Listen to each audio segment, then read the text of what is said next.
Hello ਜੀ, ਉਮੀਦ ਕਰਦੀ ਹਾਂ ਤੁਸੀਂ ਸਾਰੇ ਬਹੁਤ ਵਧੀਆ ਹੋਵੋਗੇ ਤੇ ਨਾਲ ਹੀ ਤੁਹਾਡਾ ਵੈਲਕਮ ਕਰਦੀ ਹਾਂ, ਸਵਾਗਤ ਕਰਦੀ ਹਾਂ ਤੁਹਾਡਾ ਤੁਹਾਡੇ ਆਪਣੇ channel stock market education videos ਦੇ ਉੱਤੇ।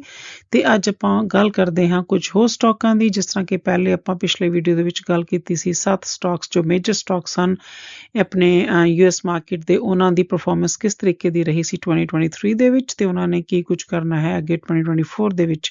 ਸੋ ਅੱਜ ਆਪਾਂ ਗੱਲ ਕਰਾਂਗੇ ਕੁਝ ਹੋਰ ਸਟਾਕਸ ਸਿਮਿਲਰ ਸਿਚੁਏਸ਼ਨ 2023 ਦੀ ਪਰਫਾਰਮੈਂਸ। ਅੱਜ ਵੀ ਆਪਾਂ ਉਹਨਾਂ ਦੀ ਇਹ ਨਵੇਂ ਸਟਾਕਾਂ ਦੀ 2023 ਦੀ ਪਰਫਾਰਮੈਂਸ ਤੇ 2024 ਦੇ ਵਿੱਚ ਕੀ ਕਰ ਸਕਦੇ ਹਨ ਉਹ ਦੇਖਾਂਗੇ ਤੇ ਨਾਲ ਹੀ ਥੋੜਾ ਜਿਹਾ ਆਪਾਂ S&P 500 ਇੰਡੈਕਸ ਦਾ ਵੀ ਦੇਖਾਂਗੇ ਕਿ ਓਵਰਆਲ ਉਸਨੇ ਕੀ ਪਰਫਾਰਮੈਂਸ ਦਿੱਤੀ ਸੀ ਪਿਛਲੇ ਸਾਲ। ਈਵਨ ਭਾਵੇਂ ਆਪਣਾ 10 ਦਿਨ ਨਿਕਲ ਗਏ ਹਨ 2024 ਦੇ, ਬਟ ਸਟਿਲ ਮੈਨੂੰ ਲੱਗਿਆ ਕਿ ਆਪਾਂ ਨੂੰ ਥੋੜਾ ਰੀਕੈਪ ਕਰ ਲੈਣਾ ਚਾਹੀਦਾ ਹੈ ਤਾਂ ਜੋ ਆਪਾਂ ਉਸ ਦੇ ਬੇਸ ਤੇ ਆਪਣੀਆਂ ਇਸ ਸਾਲ ਦੀਆਂ ਸਟ੍ਰੈਟਜੀਜ਼, ਇਨਵੈਸਟਮੈਂਟ ਸਟ੍ਰੈਟਜੀਜ਼ ਨੂੰ ਬਣਾ ਸਕੀਏ।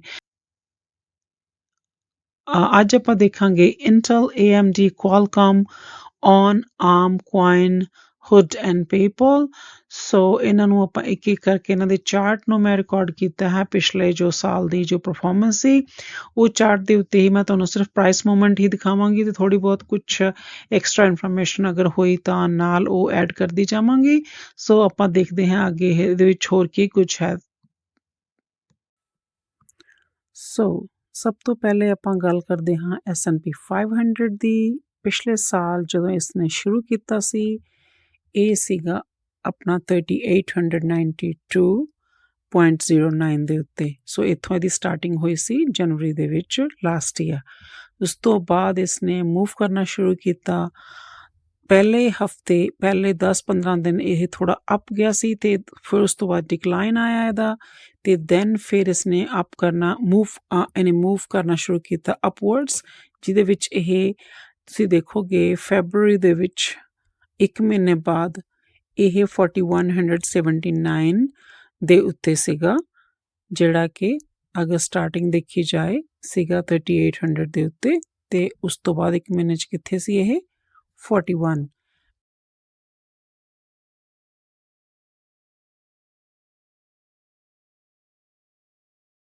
ਸੋ ਅਗਰ ਮੈਂ ਨੀਚੇ ਜਾਣੀ ਹਾਂ ਫਿਰ ਤੋਂ ਤੇ ਇਹਦਾ ਦਿਖਾ ਰਿਹਾ ਹੈ ਪਰਸੈਂਟੇਜ ਚੇਂਜ 2%, 2.21% ਤੇ ਉਸ ਤੋਂ ਬਾਅਦ ਇਹਨੂੰ ਮੈਂ ਥੋੜੇ ਦਿਨਾਂ ਬਾਅਦ ਇਹਦਾ 4.6% ਜਾਂ 4.8% ਦਿਖਾ ਰਿਹਾ ਹੈ। ਦੈਨ ਫਿਰ ਡਿਕਲਾਈਨ ਹੋਇਆ ਥੋੜਾ ਇਹਦਾ ਤੇ 1 ਮਹੀਨੇ ਬਾਅਦ ਇਹਦੀ ਜੋ ਮੂਵਮੈਂਟ ਸੀ, ਜੋ ਇਸਨੇ ਗੇਨ ਕੀਤਾ ਸੀ ਪਰਸੈਂਟੇਜ ਗੇਨ 9.76% ਕੀਤਾ ਸੀ ਤੇ 4179 ਦੇ ਉੱਤੇ ਸੀ ਇਹ। ਫਿਰ ਇਸਨੇ ਥੋੜੀ ਜਿਹੀ ਫਲਕਚੁਏਸ਼ਨ ਦਿਖਾਈ। ਅਗਰ ਤੁਸੀਂ ਦੇਖੋਗੇ ਫੈਬਰੂਰੀ ਤੋਂ ਬਾਅਦ ਮਾਰਚ ਦੇ ਵਿੱਚ ਫਿਰ ਇਸਨੇ ਲੋ ਲਗਾਇਆ ਆਪਣਾ, ਜਿੱਦਾਂ ਸ਼ੁਰੂ ਕੀਤਾ ਸੀ ਸਾਲ ਇਸਨੇ ਉਸ ਤਰੀਕੇ ਦੇ ਨਾਲ ਸੇਮ 3800 ਸਮਥਿੰਗ ਉਹਦੇ ਆਸ-ਪਾਸ ਜੋ ਸ਼ੁਰੂ ਦੇ ਦਿਨਾਂ ਦੇ ਵਿੱਚ ਸੀਗਾ। ਦੈਨ ਅਪ੍ਰੈਲ ਦੇ ਵਿੱਚ ਫਿਰ ਉਸ ਤਰ੍ਹਾਂ ਦੀ ਮੀਨਸ ਪਹਿਲੇ ਜੋ ਮੈਂ ਦੇਖਿਆ ਸੀ ਪਹਿਲੇ 3-4 ਮਹੀਨੇ ਇਸਨੇ ਇੱਕ ਪੈਟਰਨ ਜਿਹਾ ਦਿੱਤਾ ਸੀ ਕਿ ਕੁਝ ਪੁਆਇੰਟਸ ਉੱਤੇ ਜਾਂਦਾ ਸੀ, ਕੁਝ ਪੁਆਇੰਟਸ ਨੀਚੇ ਆਉਂਦਾ ਸੀ। ਇਟ ਵਾਜ਼ ਰੀਅਲੀ ਗੁੱਡ ਕਿ ਸਵਿੰਗ ਟ੍ਰੇਡ ਕਰ ਸਕਦੇ ਸੀ ਜਾਂ ਤੁਸੀਂ ਈਵਨ ਡੇਲੀ ਟ੍ਰੇਡ ਵੀ ਕਰਦੇ ਹੋ। ਇਸ ਤਰੀਕੇ ਨਾਲ ਕਾਫੀ ਅੱਛਾ ਇਹ ਮੂਵਮੈਂਟਸ ਕਾਫੀ ਅੱਛੀਆਂ ਹੋ ਰਹੀਆਂ ਸੀ ਇੰਡੈਕਸ ਦੇ ਵਿੱਚ। ਸੋ ਉਸ ਤੋਂ ਬਾਅਦ ਅਪ੍ਰੈਲ ਤੋਂ ਲੈ ਕੇ ਹੁਣ ਤੁਸੀਂ ਦੇਖੋ ਭਾਵੇਂ ਕਿ ਥੋੜਾ ਬਹੁਤ ਇਸ ਤਰੀਕੇ ਨਾਲ ਮੂਵ ਕਰਦਾ ਸੀ, ਇਹ ਪ੍ਰਾਈਸ ਉੱਤੇ ਨੀਚੇ ਹੋ ਰਹੀ ਸੀ, ਬਟ ਓਵਰਆਲ ਤੁਸੀਂ ਦੇਖੋ ਟ੍ਰੈਂਡ ਇਹਦਾ ਉੱਤੇ ਨੂੰ ਹੀ ਜਾ ਰਿਹਾ ਸੀ। ਤੇ ਜੁਲਾਈ ਦੇ ਐਂਡ ਵਿੱਚ ਉਹ ਅਗਸਤ ਦੇ ਪਹਿਲੇ ਦਿਨ ਇਸਨੇ ਉਹਨਾਂ ਦਿਨਾਂ ਦੇ ਵਿੱਚ ਹਾਈ ਲਗਾਇਆ ਸੀ 4500 ਸਮਥਿੰਗ ਦਾ। ਤੋਂ ਉਸ ਤੋਂ ਬਾਅਦ ਉਦੋਂ ਇਹਨਾਂ ਦੇ ਰਿਜ਼ਲਟਸ ਆਉਣੇ ਸੀਗੇ ਸੈਕਿੰਡ ਕੁਆਟਰ ਦੇ, because first quarter C January, February, March, ਜਿਹਦੇ ਕਿ ਰਿਜ਼ਲਟਸ ਆਉਂਦੇ ਹਨ ਕੰਪਨੀਜ਼ ਦੇ, ਕਾਰਪੋਰੇਟਸ ਰਿਜ਼ਲਟਸ ਆਉਂਦੇ ਹਨ ਅਪ੍ਰੈਲ ਜਾਂ ਮਈ ਦੇ ਵਿੱਚ। ਫਿਰ ਅਪ੍ਰੈਲ, ਮਈ, ਜੂਨ ਦੇ ਆਉਂਦੇ ਹਨ ਜੁਲਾਈ ਵਿੱਚ। ਹਾਂਜੀ, ਜੁਲਾਈ ਵਿੱਚ ਇਸ ਦੇ ਸੈਕਿੰਡ ਕੁਆਟਰ ਦੇ ਰਿਜ਼ਲਟਸ ਆਏ ਸੀ। ਸੋ ਉਹਨਾਂ ਦਿਨਾਂ ਦੇ ਵਿੱਚ ਇਹ ਇੰਡੈਕਸ ਸੀ ਜੋ ਕਾਫੀ ਉੱਤੇ ਵੱਲ ਗਿਆ ਹੋਇਆ ਸੀ ਤੇ 4500 ਸਮਥਿੰਗ ਦੇ ਉੱਤੇ ਇਸਨੇ ਹਾਈ ਲਗਾਇਆ ਉਹਨਾਂ ਦਿਨਾਂ ਦੇ ਵਿੱਚ, ਜੁਲਾਈ ਦੇ ਐਂਡ ਤੇ ਅਗਸਤ ਦਾ ਪਹਿਲਾ ਦਿਨ। ਦੈਨ ਇਹ ਨੀਚੇ ਆਉਣਾ ਸ਼ੁਰੂ ਹੋਇਆ, ਥੋੜੇ ਪੁਆਇੰਟਸ ਨੀਚੇ ਆਇਆ ਤੋ ਉਸ ਤੋਂ ਬਾਅਦ ਜਿਹੜਾ ਦਾ ਜ਼ਿਆਦਾ ਜੋ ਡਿਕਲਾਈਨ ਆਇਆ ਸੀ ਉਹ ਆਇਆ ਸੀ ਅਕਤੂਬਰ ਦੇ ਵਿੱਚ। ਅਕਤੂਬਰ ਐਂਡ ਦੇ ਵਿੱਚ ਇਸਨੇ ਫਿਰ ਵੀ ਇਟ ਵਾਸ ਬੈਟਰ ਦੈਨ ਜਦੋਂ ਸਟਾਰਟ ਕੀਤਾ ਸੀ ਸਾਲ ਇਸਨੇ, ਬਟ ਸਟਿਲ 4100 ਸਮਥਿੰਗ ਦੇ ਉੱਤੇ ਸੀ। ਇੱਥੇ ਵੀ ਐਨਾਲਿਸਟ ਕਈ ਕਹਿ ਰਹੇ ਸੀ ਕਿ ਇਹ 3800 ਜਾਂ ਉਸ ਤੋਂ ਵੀ ਨੀਚੇ ਜਾ ਸਕਦਾ, ਪਰ ਗਿਆ ਨਹੀਂ, 4100 ਤੋਂ ਹੀ ਵਾਪਸ ਚਲਾ ਗਿਆ। 4137.23 ਤੋਂ ਹੀ ਵਾਪਸ ਮੁੜ ਗਿਆ ਤੇ ਸਿੰਸ ਦੈਨ ਦਸੰਬਰ ਤੱਕ ਇਹ ਉੱਤੇ ਵੱਲ ਹੀ ਮੂਵ ਹੋਇਆ ਸਾਰਾ। ਤੁਸੀਂ ਦੇਖੋ ਤੇ ਇਸਨੇ ਜੋ ਸਾਲ ਕਲੋਜ਼ ਕੀਤਾ ਸੀ ਆਪਣਾ 2023 2023 ਇਸਨੇ ਫਿਨਿਸ਼ ਕੀਤਾ ਸੀ ਨੀਅਰਲੀ 4800 ਦੇ ਕਰੀਬ, 4783.35 ਦੇ ਕਰੀਬ ਇਸਨੇ ਆਪਣਾ ਸਾਲ ਜੋ ਫਿਨਿਸ਼ ਕੀਤਾ ਸੀ। ਚੱਲਿਆ ਕਿੱਥੋਂ ਸੀ ਇਹ?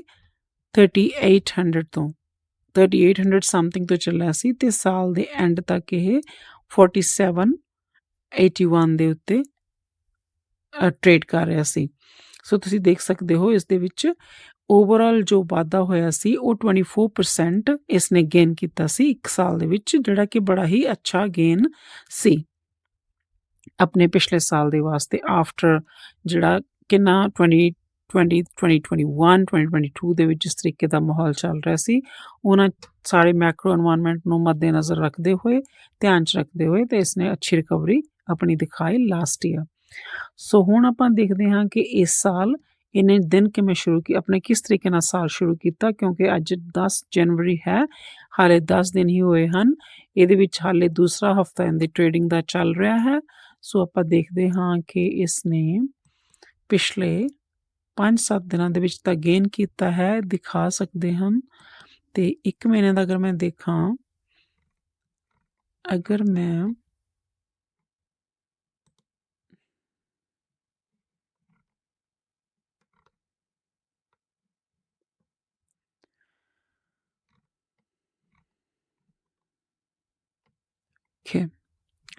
ਸੋ ਆਪਾਂ ਜੇ ਇੱਥੋਂ ਦੇਖੀਏ, ਇਹ ਇਹਦਾ ਐਂਡ ਆਫ ਲਾਸਟ ਈਅਰ ਸੀ।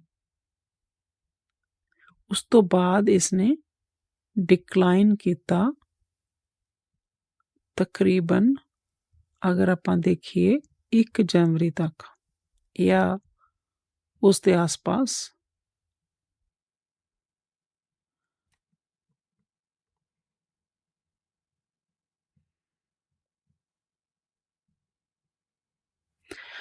ਤਾਂ ਇਸਨੇ ਪਹਿਲੇ ਕੁਝ ਸੈਸ਼ਨਸ ਦੇ ਵਿੱਚ ਲੋ ਲਗਾਇਆ, ਜਿਹੜਾ ਕਿ ਨਾਟ ਬੈਡ 4686 ਦੇ ਉੱਤੇ ਆਇਆ ਸੀ ਇਹ, ਤੇ ਇਸਨੇ ਫਿਨਿਸ਼ ਕੀਤਾ ਸਾਲ 47 ਸਮਥਿੰਗ ਦੇ ਉੱਤੇ।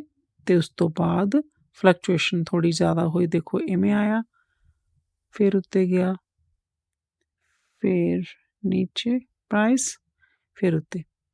ਸੋ ਡਿੱਗਦਾ ਡਿੱਗਦਾ ਇਹ ਡਿੱਗ ਗਿਆ 4686 ਦੇ ਉੱਤੇ ਤੱਕ। ਹੁਣ ਫਿਰ ਰਿਕਵਰੀ ਤੇ ਹੈ ਤੇ ਹਾਲੇ ਆਪਣੇ ਹਾਈ ਤੇ ਨਹੀਂ ਗਿਆ, ਜਿਹੜਾ ਕਿ ਇਹਨੇ ਦਸੰਬਰ ਫਿਨਿਸ਼ ਕੀਤਾ ਸੀ ਜਿੱਥੇ, ਉਸ ਤੋਂ ਨੀਚੇ ਹੀ ਚੱਲ ਰਿਹਾ, ਬਟ ਸਟਿਲ ਰਿਕਵਰੀ ਅੱਛੀ ਹੋਈ ਹੈ। ਅਗਰ ਤੁਸੀਂ ਦੇਖੋ ਇਹ ਹੈ 4762, ਇੱਥੇ ਹੈ ਇਹ 30 ਪੁਆਇੰਟ ਕੁਛ ਨੀਚੇ ਡਿੱਗਿਆ ਹੋਇਆ ਹੈ। ਦੈਨ ਰਿਕਵਰੀ ਕੀਤੀ ਇਸਨੇ 4760 ਫੇਰ ਲਗਾ ਕੇ ਆਇਆ। ਹੁਣ ਇਹ ਇਸ ਟਾਈਮ ਇਹਨੇ ਕਲੋਜ਼ ਕਿੱਥੇ ਕੀਤਾ ਆਪਣਾ ਸੈਸ਼ਨ, ਜਿਹੜਾ ਕੱਲ੍ਹ ਵਾਲਾ 4756 ਦੇ ਉੱਤੇ ਕਲੋਜ਼ ਕੀਤਾ ਹੈ। ਸੋ ਤੁਸੀਂ ਦੇਖ ਸਕਦੇ ਹੋ ਓਵਰਆਲ, ਅਗਰ ਮੈਂ ਈਅਰ ਟੂ ਡੇਟ ਪਾਵਾਂ, ਜਿਹੜਾ ਕਿ ਇਸ ਸਾਲ ਦਾ ਹੈ, ਮੀਨਸ 1 ਜਨਵਰੀ ਤੋਂ ਲੈ ਕੇ ਜਿਸ ਦਿਨ ਤੋਂ ਵੀ ਟ੍ਰੇਡਿੰਗ ਸ਼ੁਰੂ ਹੋਈ ਹੈ ਸਾਲ ਦੀ, ਉਸ ਦਿਨ ਤੋਂ ਲੈ ਕੇ ਇਹ ਇਸ ਤਰੀਕੇ ਦੀ ਮੂਵਮੈਂਟ ਇਸਨੇ ਕੀਤੀ ਹੈ। ਹੁਣ ਇੱਥੇ ਹੈ ਇਸ ਟਾਈਮ। ਸੋ ਇੱਦਾਂ S&P 500 ਦਾ ਰਿਹਾ ਹੈ। ਇਹਦੇ ਵਿੱਚ ਜਿਹੜਾ ਲਾਸਟ ਈਅਰ ਦਾ ਮੇਨ ਡਰਾਈਵਰ ਸੀ, ਆਪਾਂ ਕਹਿ ਸਕਦੇ ਹਾਂ, ਇਹਦੇ ਵਿੱਚ ਫੈਡ ਦੇ ਡਿਸੀਜਨ ਜਿੰਨੇ ਆਏ ਪਿਛਲੇ ਸਾਲ, ਇੰਟਰਸਟ ਰੇਟ ਜਿੰਨੀ ਵਾਰੀ ਇਨਕਰੀਜ਼ ਕੀਤਾ ਫੈਡ ਨੇ, ਜਿੰਨੀ ਵਾਰੀ ਮੀਟਿੰਗਸ ਹੋਈਆਂ, ਇਸ ਦੀ ਫਲਕਚੁਏਸ਼ਨ ਉਸ ਦੇ ਅਕੋਰਡਿੰਗ ਹੋਈ S&P 500 ਦੀ। ਤੇ ਉਸ ਤੋਂ ਇਲਾਵਾ ਇਹਦੇ ਆਰਟੀਫਿਸ਼ੀਅਲ ਇੰਟੈਲੀਜੈਂਸ ਦੇ ਸਟਾਕਸ, ਜਿਹੜੀ ਮਾਰਕੀਟ ਸੀ ਜਾਂ ਇੰਡਸਟਰੀ ਸੀ, ਉਸ ਦੇ ਕਰਕੇ ਉਹ ਸਟਾਕ ਉੱਤੇ ਗਏ, ਉਹਨਾਂ ਨੇ ਵੀ ਇਸ ਨੂੰ ਪੁਸ਼ ਕਰਕੇ ਰੱਖਿਆ। ਮੇਨ ਉਹ 7 ਸਟਾਕ ਹਨ ਟੈਕਨੋਲੋਜੀ ਸਟਾਕ, AI ਸਟਾਕ ਤੇ EV ਸਟਾਕਸ ਜਿਹੜੇ ਸੀਗੇ 7 ਮੇਜਰ, ਉਹਨਾਂ ਦੇ ਕਰਕੇ ਇਸ ਦੀ ਮੂਵਮੈਂਟ ਹੈ S&P 500 ਦੀ ਉਹ ਇਫੈਕਟ ਹੋਈ ਪਿਛਲੇ ਸਾਲ। ਉਹਦੇ ਵਿੱਚ ਆਰਟੀਫਿਸ਼ੀਅਲ ਇੰਟੈਲੀਜੈਂਸ ਦਾ ਬਹੁਤ ਵੱਡਾ ਕੰਟਰੀਬਿਊਸ਼ਨ ਹੈ। At the same time Fed ਦਾ ਜੋ ਡਿਸੀਜਨ ਆਉਂਦੇ ਸੀ ਉਹ ਵੀ ਇਸ ਨੂੰ ਇੰਪੈਕਟ ਕਰਦੇ ਸੀ, ਇਸ ਦੀ ਜੋ ਫਲਕਚੁਏਸ਼ਨ ਹੁੰਦੀ ਸੀ ਸਟਾਕ ਦੀ ਜਾਂ ਇਸ ਦੀ ਮੂਵਮੈਂਟ ਜੋ ਹੁੰਦੀ ਸੀ। ਸੋ ਇਸ ਸਾਲ ਵੀ AI ਹੀ ਇੱਕ ਵਾਰ ਫਿਰ ਤੋਂ ਡਰਾਈਵਰ ਰਹੇਗਾ। ਕੰਪਨੀ ਸਟਿਲ ਕੰਮ ਕਰ ਰਹੀਆਂ ਹਨ AI ਦੇ ਉੱਤੇ, ਸੋ AI ਮੇਨ ਫੋਕਸ ਰਹਿਣ ਵਾਲਾ ਹੈ ਇੱਕ ਵਾਰ ਫਿਰ ਤੋਂ। ਐਂਡ ਫੈਡ ਵੀ ਜੋ ਡਿਸੀਜਨਸ ਆਪਣੇ ਮੀਟਿੰਗਸ ਹੋਣਗੀਆਂ ਉਹਨਾਂ ਦੀਆਂ, ਜਿਹਦੇ ਵਿੱਚ ਜ਼ਿਆਦਾਤਰ ਟ੍ਰੇਡਰਸ ਜਾਂ ਵਾਲ ਸਟਰੀਟ ਜੋ ਹੈ ਉਹ ਇਹ ਕਹਿ ਰਹੀ ਹੈ ਕਿ ਹੁਣ ਫੈਡ ਆਪਣਾ ਰੇਟ ਕੱਟ ਕਰਨੇ ਸ਼ੁਰੂ ਕਰੇਗੀ।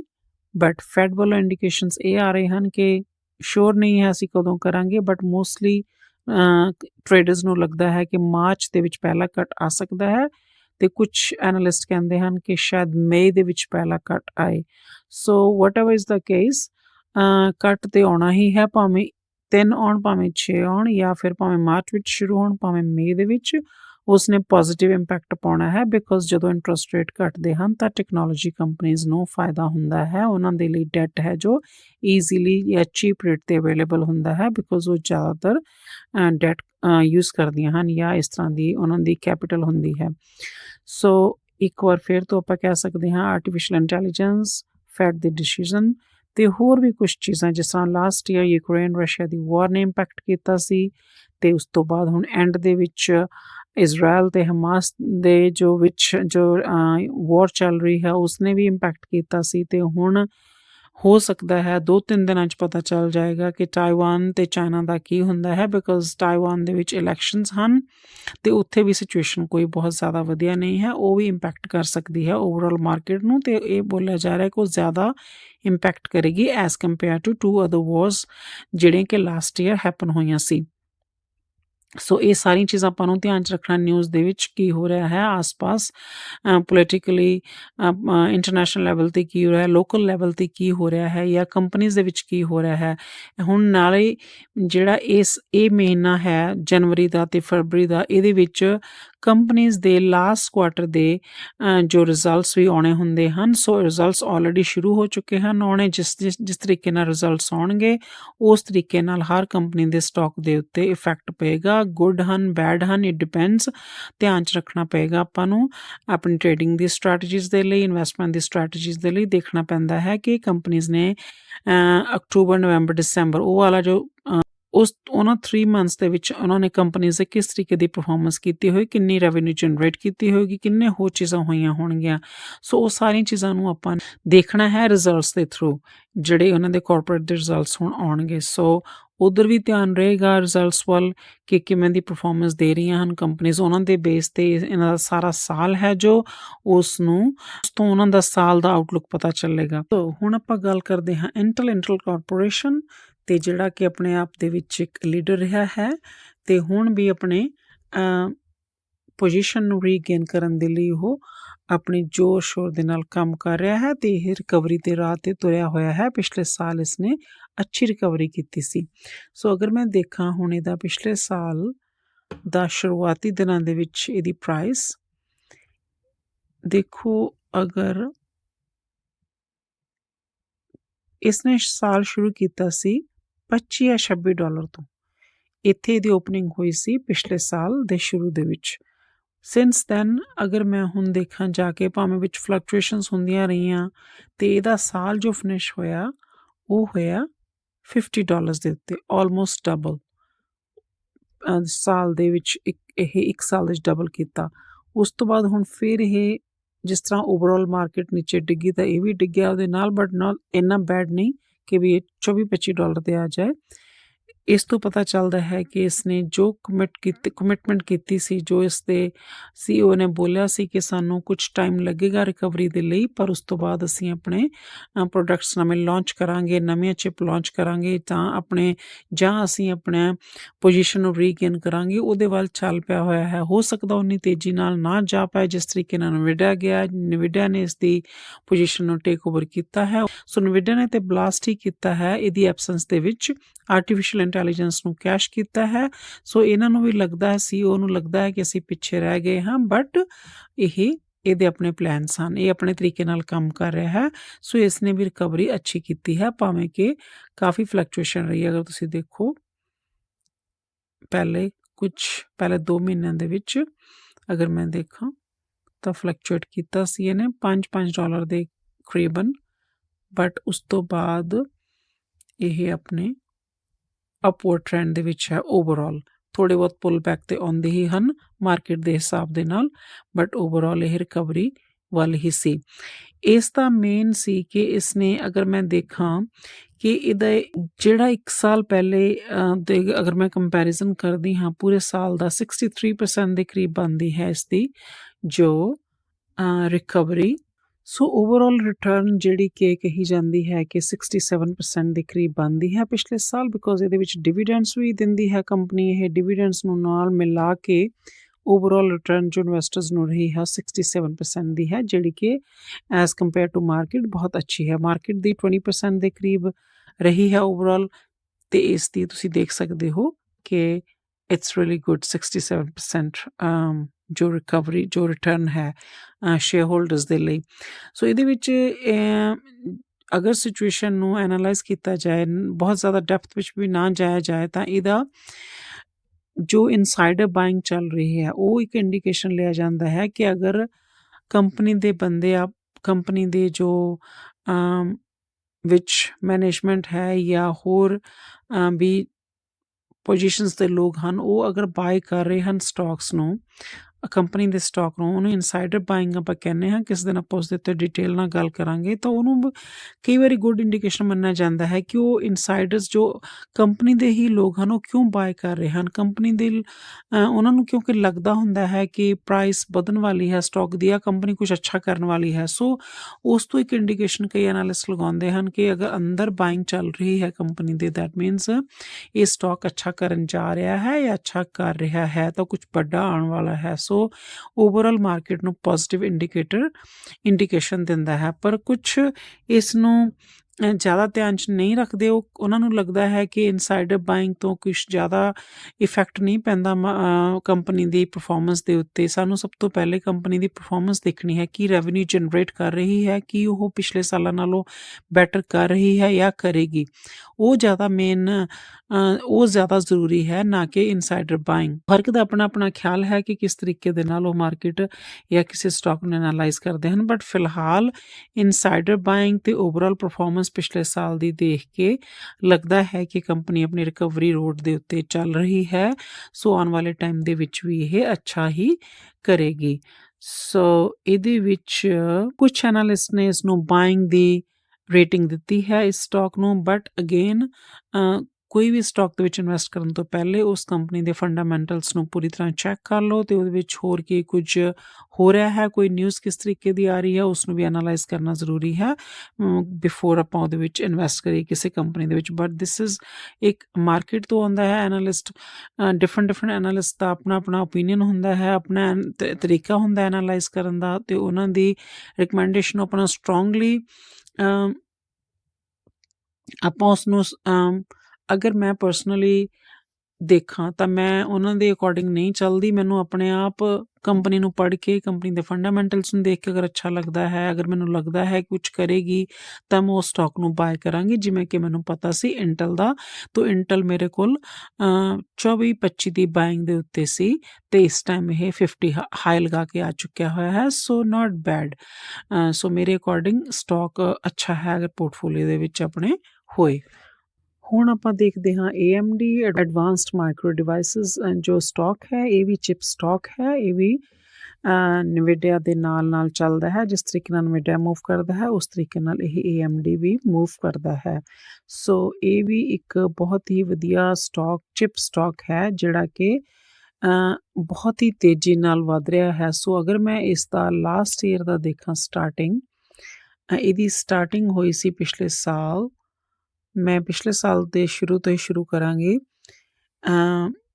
ਤਕਰੀਬਨ $64 ਦੇ ਉੱਤੇ ਇਹ ਸਟਾਕ ਸੀਗਾ।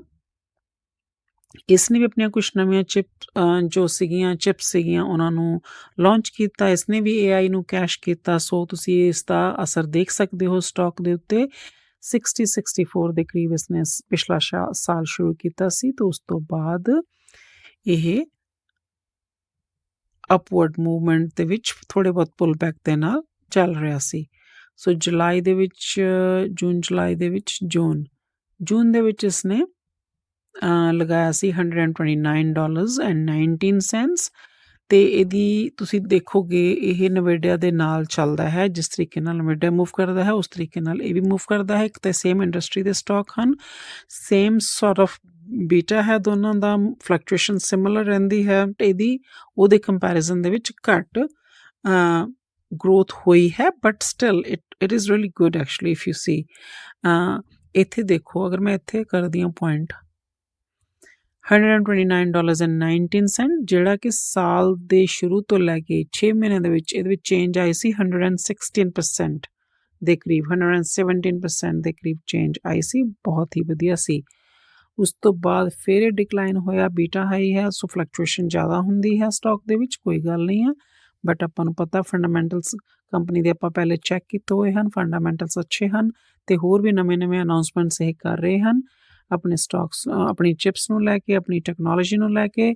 ਤੋ ਇਹਨਾਂ ਨੂੰ ਤੇ ਲੱਗਦਾ ਹੈ ਕਿ ਇਹ ਸਾਰਿਆਂ ਨੂੰ ਬੀਟ ਕਰ ਜਾਣਗੇ, ਬਟ ਯੂ ਨੈਵਰ ਨੋ, ਹੋ ਵੀ ਸਕਦਾ ਹੈ।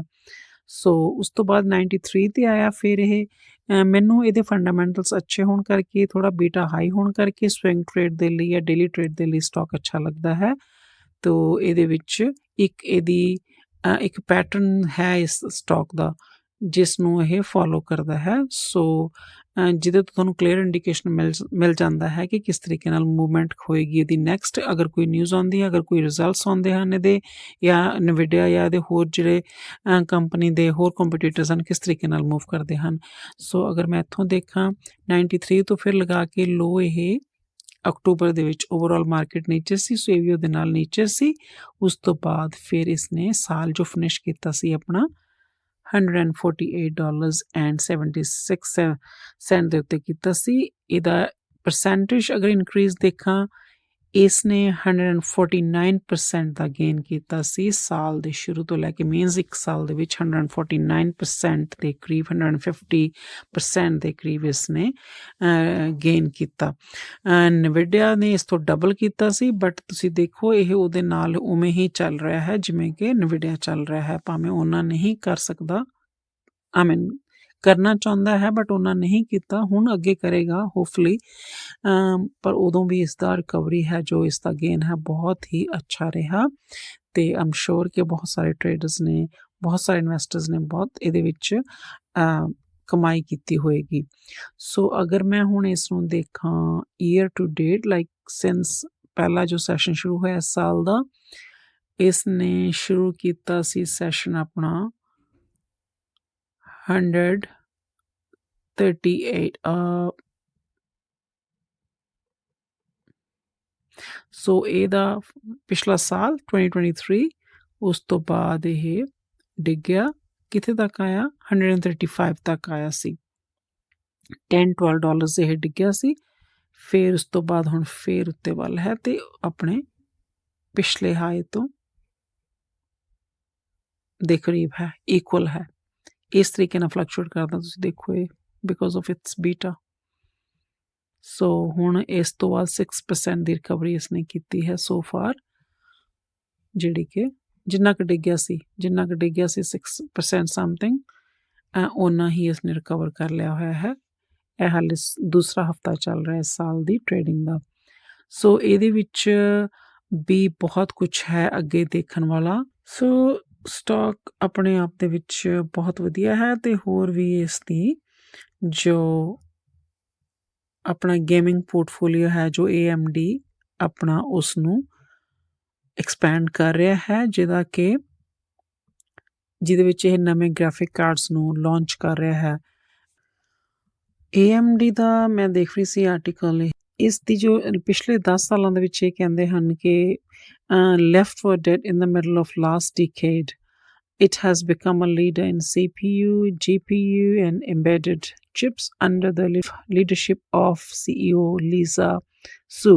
Lisa Su ਤੇ NVIDIA ਦਾ ਜੋ CEO ਹੈ ਤੇ ਉਹ ਦੋਨੋਂ ਕਜ਼ਨਸ ਹਨ। ਕਿਸ ਤਰੀਕੇ ਨਾਲ ਦਾ ਰਿਲੇਸ਼ਨ ਹੈ, ਤੇ ਭਾਵੇਂ ਕੰਪੀਟੀਟਰ ਹਨ, ਕਜ਼ਨਸ ਵੀ ਹਨ ਤੇ ਦੋਨਾਂ ਦੇ ਡ੍ਰੀਮਸ ਵੀ ਬਿਗਰ ਹਨ। ਸੋ ਲੱਗਦਾ ਹੈ ਐਨਾਲਿਸਟ ਨੂੰ ਕਿ ਵੀ AMD ਵੀ ਮਿਲੇਨੀਅਰਸ ਨੂੰ ਜਨਰੇਟ ਕਰੇਗਾ, ਮਿਲੇਨੀਅਰਸ ਬਣਾਏਗਾ, ਬਟ ਕਿੱਥੋਂ ਹੱਦ ਤੱਕ ਇਹ ਸੱਚ ਹੋ ਸਕਦਾ ਹੈ ਇਹ ਤਾਂ ਸਮਾਂ ਹੀ ਦੱਸੇਗਾ। ਬਟ ਓਵਰਆਲ ਰਿਕਵਰੀ ਇਸਨੇ ਬੜੀ ਵਧੀਆ ਕੀਤੀ ਹੈ ਪਿਛਲੇ ਸਾਲ ਵੀ। ਸੋ ਇਹਦੇ ਵਿੱਚ ਇਸਨੇ ਵੀ AI ਦੇ ਵਿੱਚ ਐਡਵਾਂਸਮੈਂਟ ਕੀਤੀ ਹੈ। AI ਕਰਕੇ ਜਿਹੜਾ ਸਟਾਕ ਹੈ ਉਹ ਅਪਵਰਡ ਟ੍ਰੈਂਡ ਦੇ ਵਿੱਚ ਹੈ, ਜਿਹੜਾ ਕਿ ਤੁਹਾਨੂੰ ਮੈਂ ਆਲਰੇਡੀ ਮੈਂਸ਼ਨ ਕੀਤਾ ਪਿਛਲੀ ਸਲਾਈਡ ਦੇ ਵਿੱਚ ਕਿ ਕਿੰਨਾ ਰਿਕਵਰ ਕੀਤਾ ਉਸਨੇ 1 ਸਾਲ ਦੇ ਵਿੱਚ। ਸੋ ਉਸ ਤੋਂ ਇਲਾਵਾ ਅਗਰ ਮੈਂ ਦੇਖਾਂ, ਨਵੇਂ CEO ਕਰਕੇ ਉਹਨਾਂ ਨੇ ਕਿਹਾ ਬਹੁਤ ਅੱਛੀ ਸਕਸੈਸ ਕੀਤੀ ਹੈ ਇਸ ਕੰਪਨੀ ਨੇ, ਜਿਹੜਾ ਕਿ ਇਹ ਡਿਪੈਂਡ ਕਰਦਾ ਹੈ ਤੁਹਾਡੇ ਲੀਡਰ ਦੇ ਉੱਤੇ ਵੀ, ਲੀਡਰ ਕਿੰਨਾ ਕੁ ਸਟਰੋਂਗ ਹੈ। ਕਿਸੇ ਵੀ ਕੰਪਨੀ ਦਾ ਕਹਿ ਲਓ, ਕਿਸੇ ਵੀ ਆਰਗੇਨਾਈਜੇਸ਼ਨ ਦਾ ਕਹਿ ਲਓ, ਉਹਦੇ ਉੱਤੇ ਆਰਗੇਨਾਈਜੇਸ਼ਨ ਜਾਂ ਕੰਪਨੀਜ਼ ਦੀ ਜਾਂ ਈਵਨ ਫੈਮਿਲੀ ਲੀਡਰਸ ਦੇ ਵਿੱਚ ਵੀ ਦੇਖਿਆ ਜਾਏ, ਅਗਰ ਲੀਡਰ ਅੱਛਾ ਹੈ ਤਾਂ ਬਹੁਤ ਹੱਦ ਤੱਕ ਉਹ ਫੈਮਿਲੀ ਨੂੰ ਜੋੜ ਕੇ ਰੱਖਦਾ ਹੈ ਤੇ ਸਕਸੈਸਫੁਲ ਸਟੋਰੀਜ਼ ਸੁਣਨ ਨੂੰ ਮਿਲਦੀਆਂ ਹਨ ਜਿੱਥੇ ਕਿ ਲੀਡਰ ਤੁਹਾਡੇ ਸਟਰੋਂਗ ਹੁੰਦੇ ਹਨ। ਸਿਮਿਲਰ ਇਸ ਦੇ ਵਿੱਚ ਹੋਇਆ ਹੈ। ਸਟਾਕ ਨੇ ਪਿਛਲੇ 10 ਸਾਲਾਂ ਦੇ ਵਿੱਚ ਬਹੁਤ ਹੀ ਸਿੰਸ ਸੂ ਨੇ ਟੇਕ ਓਵਰ ਕੀਤਾ 2014 ਸਿੰਸ ਦੈਨ ਬਹੁਤ ਜ਼ਿਆਦਾ ਰਿਕਵਰੀ ਕੀਤੀ ਹੈ, ਸਟਾਕ ਨੇ ਬਹੁਤ ਗੇਨ ਕੀਤਾ ਹੈ। ਬਟ ਹੁਣ ਅੱਗੇ ਉਹਨਾਂ ਨੂੰ ਲੱਗਦਾ ਹੈ ਕਿ ਕੀ ਇੰਨਾ ਹੋਰ ਗੇਨ ਕਰ ਪਾਏਗਾ, ਕਿ ਹੁਣ ਇਹ ਫਿਰ ਤੋਂ ਜੋ ਮਿਲੇਨੀਅਰ ਹੈ ਉਹ ਬਣਾ ਸਕੇਗਾ।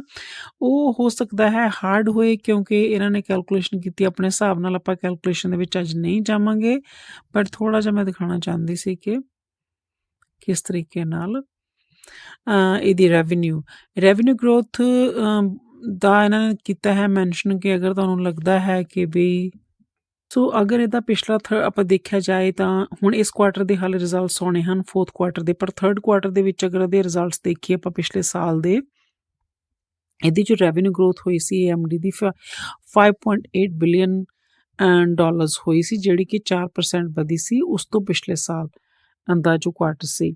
ਸੋ 1 ਸਾਲ ਦੇ ਵਿੱਚ ਈਅਰ ਓਵਰ ਈਅਰ ਦੀ ਵਧੀ ਸੀ 4% ਜੋ ਰੈਵਨਿਊ ਗਰੋਥ ਹੋਈ ਸੀ। But compared with 9% yearly decline for revenue in the first 3 quarters over the year.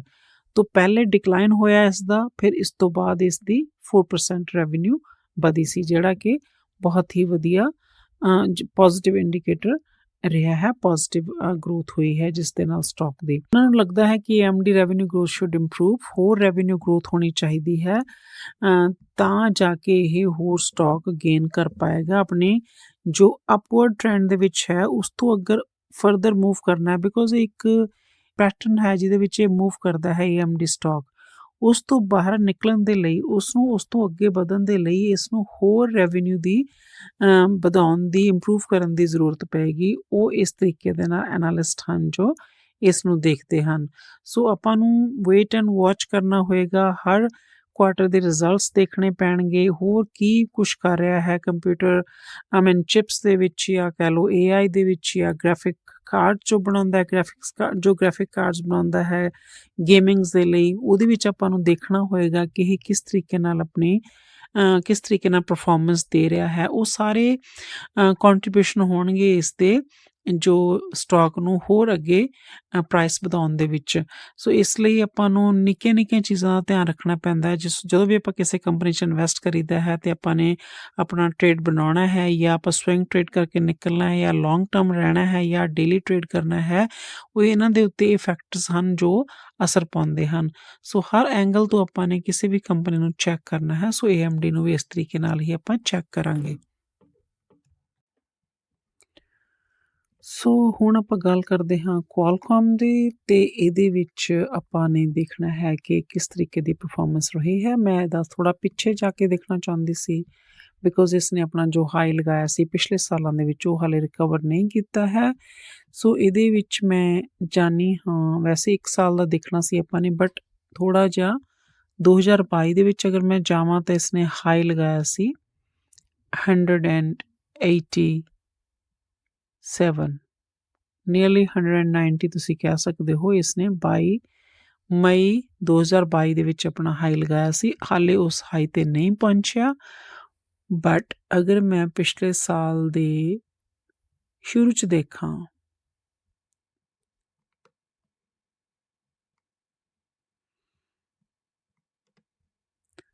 ਸੋ ਪਿਛਲਾ ਸਾਲ ਇਸਨੇ ਸ਼ੁਰੂ ਕੀਤਾ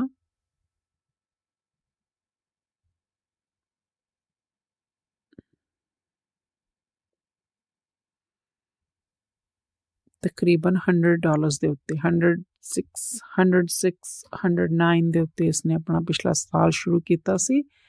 ਸੋ ਉਸ ਤੋਂ ਬਾਅਦ ਇਸਨੇ ਗੇਨ ਕੀਤਾ 1 ਮਹੀਨੇ ਦੇ ਵਿੱਚ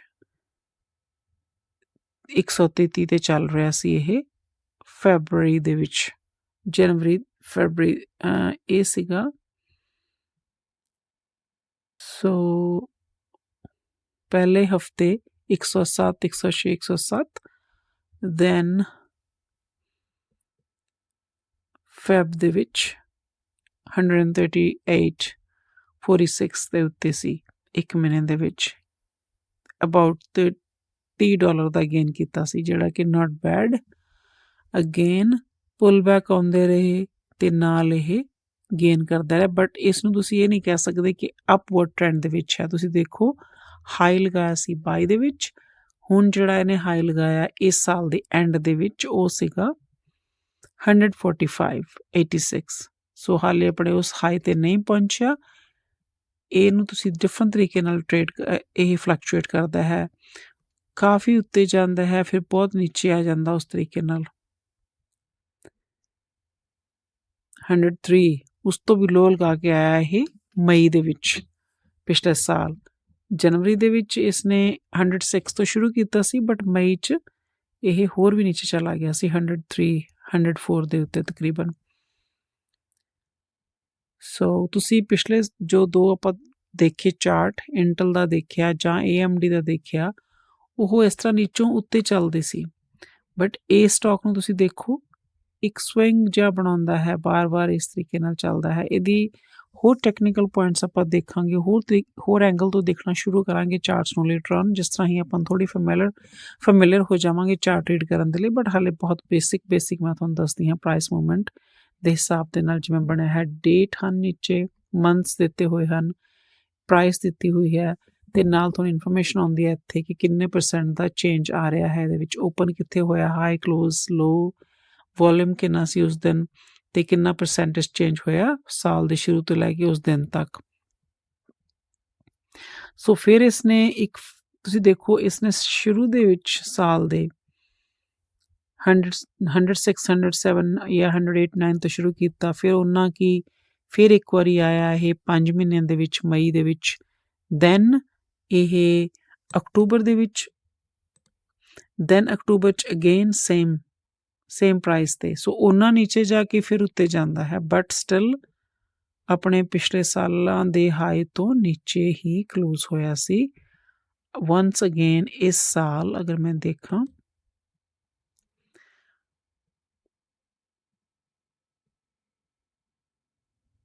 6% ਦੇ ਕਰੀਬ ਇਹ ਓਵਰਆਲ ਮਾਰਕੀਟ ਦੇ ਨਾਲ ਹੀ ਚੱਲੇ ਹਨ ਸਾਰੇ ਸਟਾਕ ਇਹ, ਬਿਕੋਜ਼ ਸਟਾਕ ਜੋ ਆਪਣੀ ਸਟਾਕ ਮਾਰਕੀਟ ਸੀ ਪਹਿਲੇ ਹਫਤੇ 6-7% ਦੇ ਕਰੀਬ ਸਟਾਕਸ ਹਨ ਜੋ ਉਹ ਡਿਕਲਾਈਨ ਦਿਖਾਇਆ। ਮੋਸਟ ਆਫ ਦ ਸਟਾਕਸ ਨੇ ਜਿਹੜੇ ਮੇਜਰ ਸਟਾਕਸ ਕਹਿ ਸਕਦੇ ਹਾਂ।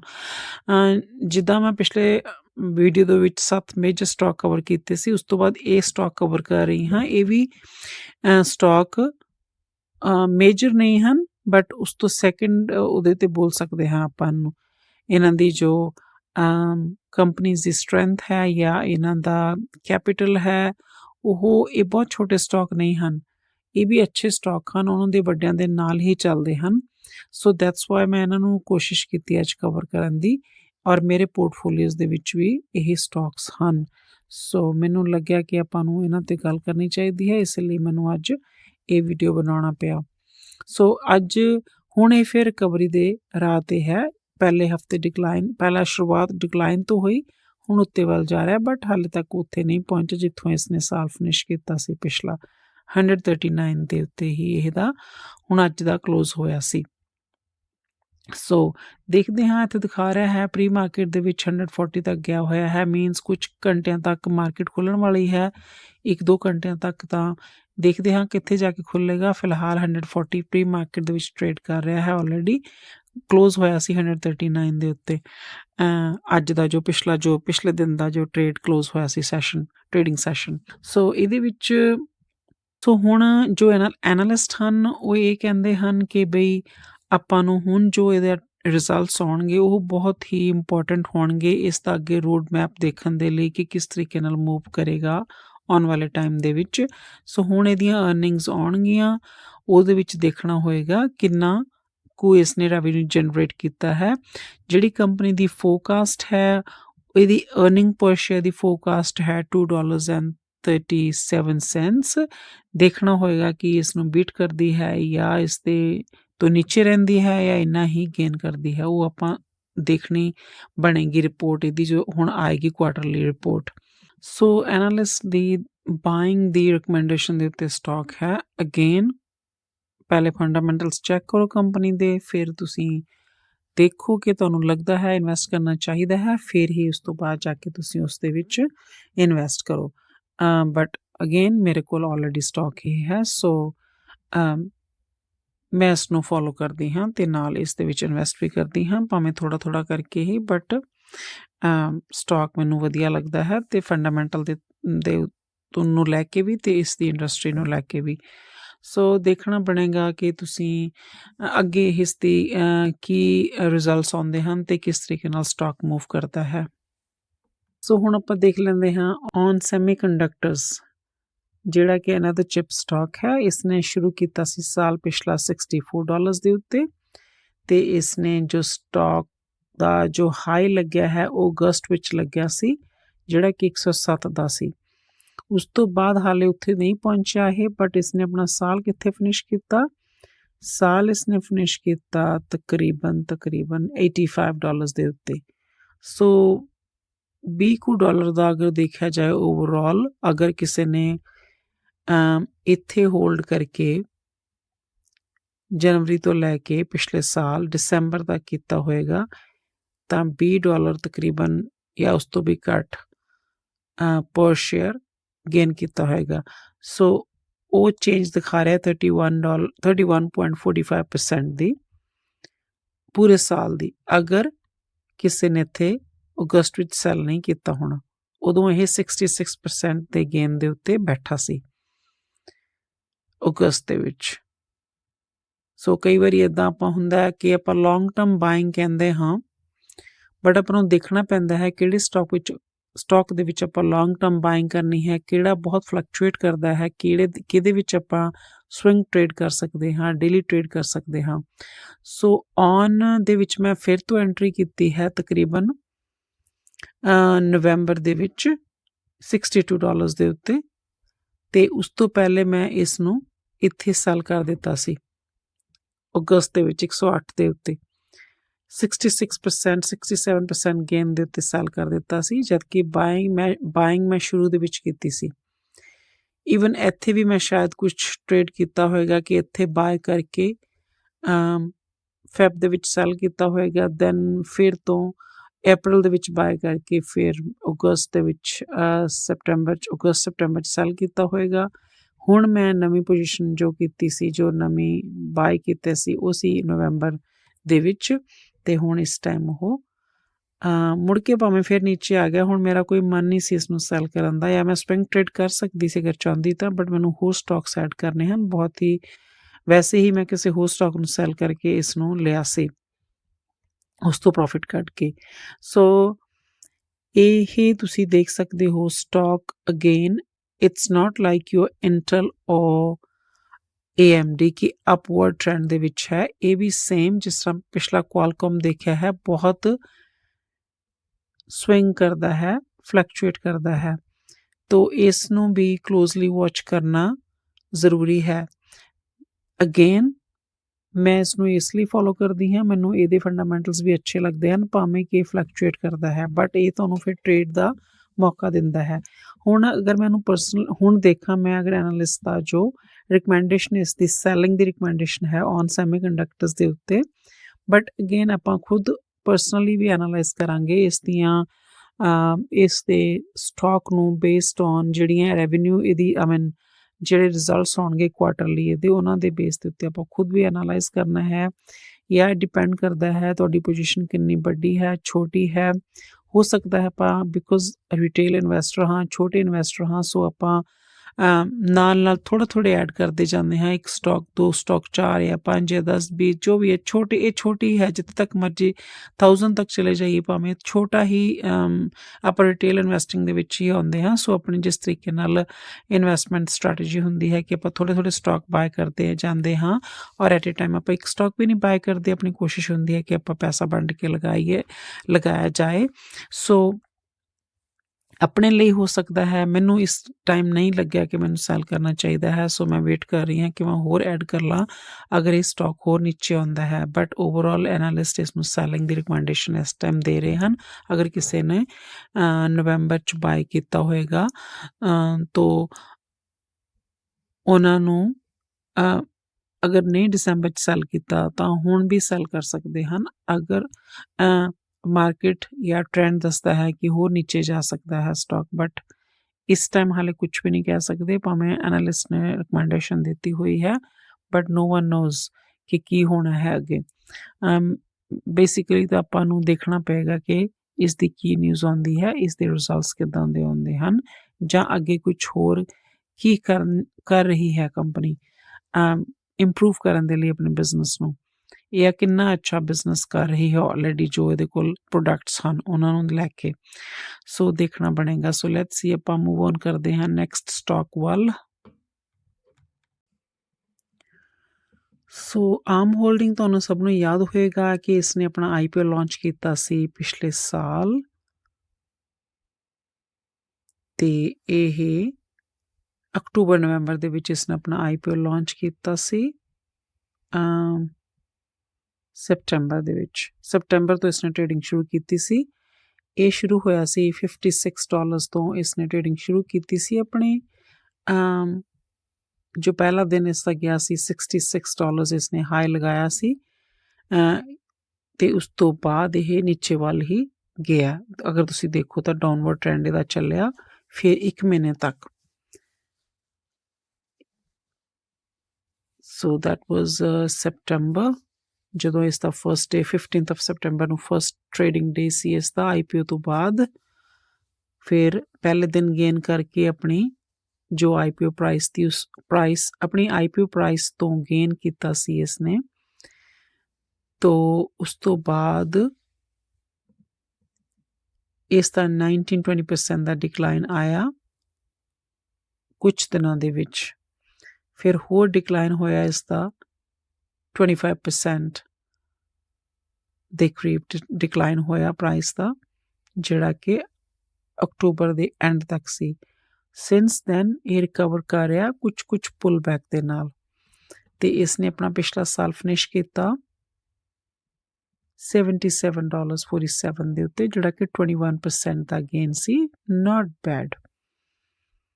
ਉਸ ਤੋਂ ਬਾਅਦ ਹੁਣ ਫਿਰ ਇਸ ਸਾਲ ਅਗਰ ਮੈਂ ਦੇਖਾਂ, ਇਸ ਸਾਲ ਜਿਸ ਤਰੀਕੇ ਨਾਲ ਮਾਰਕੀਟ ਓਵਰਆਲ ਡਿੱਗੀ ਸੀ ਉਵੇਂ ਹੀ ਇਹ ਡਿੱਗਿਆ, ਥੋੜਾ ਉਸ ਤੋਂ ਜ਼ਿਆਦਾ। ਉਹ 6-7% ਦੇ ਸਟਾਕਸ ਬਾਕੀ ਡਿਕਲਾਈਨ ਹੋਏ ਸੀ, ਬਟ ਇਹ ਥੋੜਾ ਜ਼ਿਆਦਾ ਹੋਇਆ, 11% ਦਾ ਡਿਕਲਾਈਨ ਦਿਖਾ ਰਿਹਾ, 12% ਦਾ। ਸਿੰਸ ਦੈਨ ਅਗੇਨ ਰਿਕਵਰੀ ਤੇ ਹੈ, ਤੇ ਹੁਣ $1 ਦਾ ਫਰਕ ਹੈ ਇੱਕ ਦਿਨ ਦੇ ਵਿੱਚ। $72 ਇਸਨੇ ਫਿਰ ਤੋਂ ਹਾਈ ਲਗਾਇਆ। ਸੋ ਫਲਕਚੁਏਟ ਕਾਫੀ ਹੁੰਦਾ ਹੈ ਇਹ ਸਟਾਕ ਵੀ। ਸੋ ਆਮ ਦਾ ਮੇਨਲੀ ਆਪਾਂ ਨੂੰ ਪਤਾ ਚੱਲੇਗਾ ਜਿਹੜੇ ਹੁਣ ਇਸ ਦੇ ਕੁਆਰਟਰਲੀ ਰਿਜ਼ਲਟਸ ਹੋਣਗੇ। ਸੋ ਕੰਪਨੀ ਨੇ ਬੋਲਿਆ ਹੈ 7 ਫਰਵਰੀ ਨੂੰ ਇਸ ਦੇ ਰਿਜ਼ਲਟਸ ਅਨਾਊਂਸ ਹੋਣਗੇ, ਜਿਹਦੇ ਨਾਲ ਆਪਾਂ ਨੂੰ ਇਸ ਦੀ ਪਰਫਾਰਮੈਂਸ ਦਾ ਪਤਾ ਚੱਲੇਗਾ ਕਿ ਇਹ ਆਪਣੇ ਟਾਰਗੇਟ ਜਾਂ ਆਪਣੇ ਜੋ ਫੋਰਕਾਸਟ ਕੀਤਾ ਉਸ ਨੂੰ ਮੀਟ ਕਰਦੀ ਹੈ ਜਾਂ ਬੀਟ ਕਰਦੀ ਹੈ, ਉਸ ਤੋਂ ਨੀਚੇ ਰਹਿੰਦੀ ਹੈ, ਜਾਂ ਫਿਰ ਇਸ ਦੇ ਆਉਣ ਵਾਲੇ ਟਾਈਮ ਦੇ ਵਿੱਚ ਇਹ ਕੀ ਰੋਡ ਮੈਪ ਹੋਏਗਾ ਇਸ ਦਾ 2024 ਦੇ ਵਿੱਚ, ਉਸ ਤੋਂ ਪਤਾ ਚੱਲੇਗਾ। ਸੋ ਅਗਰ ਮੈਂ ਹੁਣ ਥੋੜ੍ਹਾ ਜਿਹਾ ਫਿਰ ਤੋਂ ਦੇਖਾਂ ਕੰਪਨੀ ਦਾ, ਤਾਂ ਉਹਨਾਂ ਨੇ ਬੋਲਿਆ ਜੋ ਫਿਊਚਰ ਕੰਪਿਊਟਿੰਗ ਹੈ ਉਹ ਇਹਨਾਂ ਦੀ ਟੈਕਨੋਲੋਜੀ ਉੱਤੇ ਬਿਲਡ ਹੋ ਰਹੀ ਹੈ। AI ਦੀ ਗੱਲ ਕਰਦੇ ਹਨ।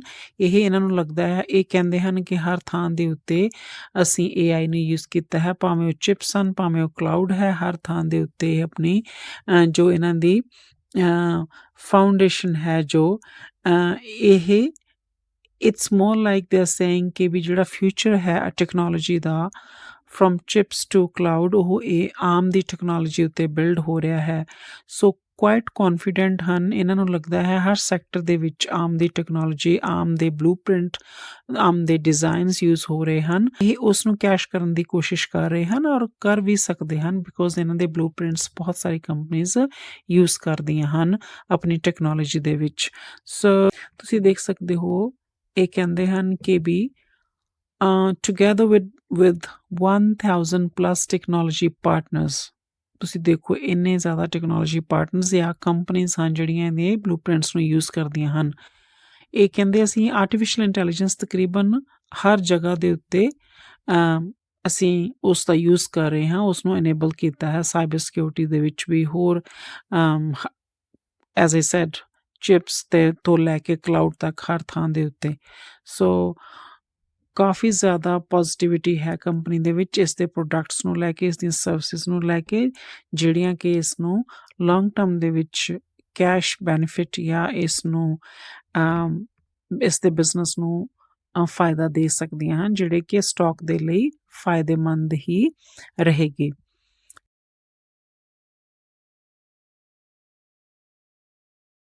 ਸੋ ਮੈਨੂੰ ਲੱਗ ਰਿਹਾ ਹੈ ਵੀਡੀਓ ਬਹੁਤ ਲੰਬੀ ਹੋ ਰਹੀ ਹੈ, ਅਤੇ ਹੁਣ ਤੱਕ ਆਪਾਂ ਇਹਦੇ ਵਿੱਚ ਇਸ ਵੀਡੀਓ ਦੇ ਵਿੱਚ ਆਪਾਂ S&P 500 ਦਾ ਇੰਡੈਕਸ ਦੇਖਿਆ ਸੀ, ਥੋੜ੍ਹਾ ਜਿਹਾ ਉਹਦੀ ਕਿਸ ਤਰੀਕੇ ਨਾਲ ਉਸਨੇ ਆਪਣਾ 2023 ਨੂੰ ਫਿਨਿਸ਼ ਕੀਤਾ, ਅਤੇ ਉਸ ਤੋਂ ਬਾਅਦ ਆਪਾਂ ਦੇਖਿਆ ਸੀ ਇੰਟਲ ਵੀ ਦੇਖ ਲਿਆ, AMD, ਕੁਆਲਕੌਮ ਅਤੇ ਆਰਮ ਹੋਲਡਿੰਗ ਆਪਾਂ ਦੇਖ ਲਿਆ ਹੋਇਆ ਹੈ, ਔਨ ਸੈਮੀਕੰਡਕਟਰਸ ਨੂੰ ਵੀ ਆਪਾਂ ਦੇਖ ਲਿਆ ਹੋਇਆ ਹੈ। ਹੁਣ ਆਪਣੇ ਕੋਲ ਰਹਿ ਗਏ ਇਹਦੇ ਵਿੱਚ ਰੋਬਿਨਹੁੱਡ, ਜਿਹਦਾ ਟਿਕਰ ਹੁੱਡ ਹੈ। ਇਹਦੇ ਵਿੱਚ ਇੱਕ ਹੋਰ ਰਹਿ ਗਿਆ ਆਪਣਾ ਪੇਪਾਲ ਰਹਿ ਗਿਆ ਇੱਕ ਆਪਣਾ ਇਹਦੇ ਵਿੱਚ, ਅਤੇ ਇੱਕ ਇਹਦੇ ਵਿੱਚ ਕੁਆਇਨਬੇਸ, ਜਿਹੜਾ ਕਿ ਡਿਜੀਟਲ ਪਲੇਟਫਾਰਮ ਹੈ, ਐਕਸਚੇਂਜ ਹੈ, ਜਿਹਦੇ ਵਿੱਚ ਕ੍ਰਿਪਟੋ ਕਰੰਸੀਜ਼ ਟਰੇਡ ਹੁੰਦੀਆਂ ਹਨ। ਇਹ 3-4 ਸਟਾਕ ਆਪਣੇ ਰਹਿ ਗਏ ਹਨ। ਮੈਨੂੰ ਲੱਗਦਾ ਇਹਦੀ ਮੈਂ ਇੱਕ ਅਲੱਗ ਤੋਂ ਵੀਡੀਓ ਬਣਾ ਕੇ ਫਿਰ ਤੋਂ ਪਾਵਾਂ, ਬਿਕੋਜ਼ ਅਗਰ ਮੈਂ ਇਹਦੇ ਵਿੱਚ ਕਰਾਂਗੀ ਤਾਂ ਬਹੁਤ ਹੀ ਜ਼ਿਆਦਾ ਲੰਬਾ ਹੋ ਜਾਏਗਾ, ਬਟ ਫਿਰ ਵੀ ਮੈਂ ਚਾਰਟਸ ਨੂੰ ਇੱਥੇ ਰੱਖਦੀ ਹਾਂ ਉਹਨਾਂ ਨੂੰ, ਅਤੇ ਉਹਦੇ ਵਿੱਚ ਮੈਂ 1-2 ਦਿਨ ਤੱਕ ਵੀਡੀਓ ਨੂੰ ਲੈ ਕੇ ਆਵਾਂਗੀ ਜਿਹੜੇ 3-4 ਸਟਾਕਸ ਰਹਿ ਗਏ ਹਨ, ਅਤੇ ਕੋਸ਼ਿਸ਼ ਕਰਾਂਗੀ ਕੁਛ ਹੋਰ ਸਟਾਕਸ ਜਾਂ ਕੁਛ ਹੋਰ ਨਿਊਜ਼ ਨੂੰ ਵੀ ਮੈਂ ਨੈਕਸਟ ਵੀਡੀਓ ਦੇ ਵਿੱਚ ਲੈ ਕੇ ਆਵਾਂ। ਸੋ ਮੈਨੂੰ ਲੱਗਦਾ ਹੈ ਆਪਾਂ ਨੂੰ ਅੱਜ ਵੀਡੀਓ ਨੂੰ ਇੱਥੇ ਹੀ ਫਿਨਿਸ਼ ਕਰ ਦੇਣਾ ਚਾਹੀਦਾ ਹੈ, and I wood say thank you so much. ਸਾਰਿਆਂ ਦਾ ਬਹੁਤ ਬਹੁਤ ਧੰਨਵਾਦ, and I'll see you in the next one. Thank you.